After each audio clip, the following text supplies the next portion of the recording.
also play out more live images that are coming in just from outside the MEA.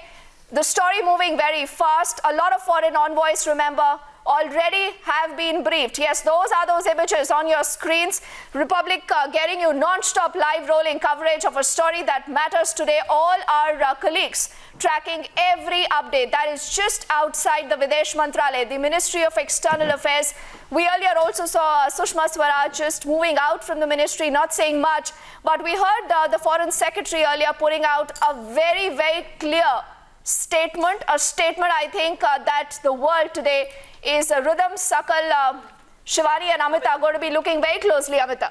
Absolutely, and more importantly, what's being pointed out as far as the information that's been given to all the foreign dignitaries and the ambassadors and the envoys is that of China as well. Because China, as far we have seen how tactically they have been maintaining distance and they have been supporting Pakistan all through. Even today at the time when we are looking at these strikes that has just happened on part of India, China so far continues to remain mum. Remember viewers, even at the time when the Pulwama attacks had happened, China did not straight away come forward and condemn those attacks. Those formality of that kind of the statement that came from China's side came days later, the Pulwama attacks. But what we are getting to know, it's the Foreign Secretary himself who was just a few hours back giving out the official statement from the government's part on the airstrikes that happened, pre-dawn air strikes that happened.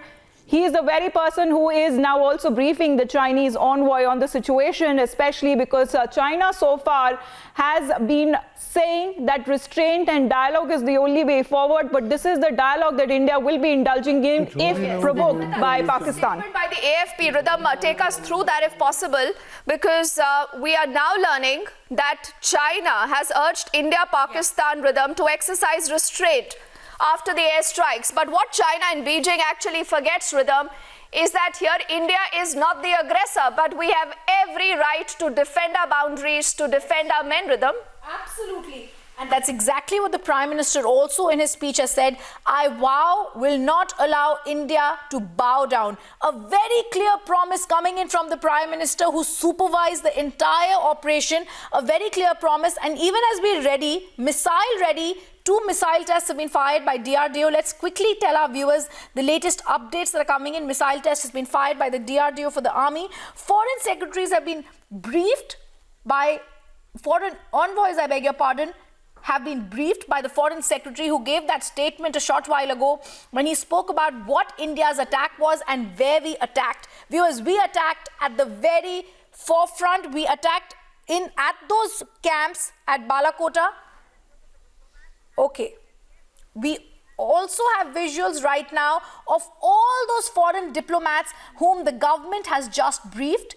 All of them have been briefed of India's action against Pakistan, an action that came within 12 days of the Pulwama terror attack, an action that should teach them a lesson. These visuals show the truth that India has now spoken out. India is also now giving out a briefing to the foreign envoys, telling them about what's happened, the MEA secretary meeting them, those visuals on the screen clearly showing you, even as the Prime Minister assures India we will not bow down, the visuals also showing India's keeping the global community ahead by briefing them about the action they've taken. Even the Chinese envoy has been briefed here, Shivani. Very crucial, Shivani, that even as these hectic parleys are taking place, the MEA and Sushma Swaraj is also going to be speaking to the opposition parties.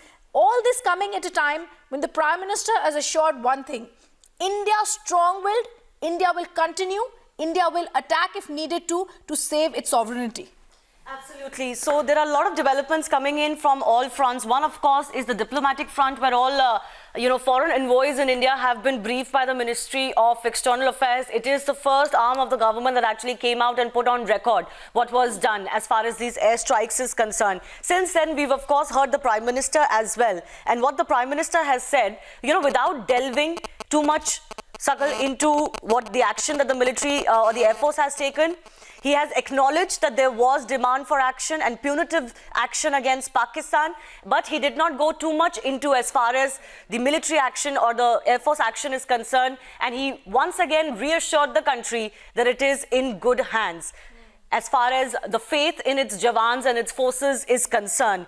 He continued to reiterate that as the head of the government, at least as long as he is there, he's not going to let down the pride of the country.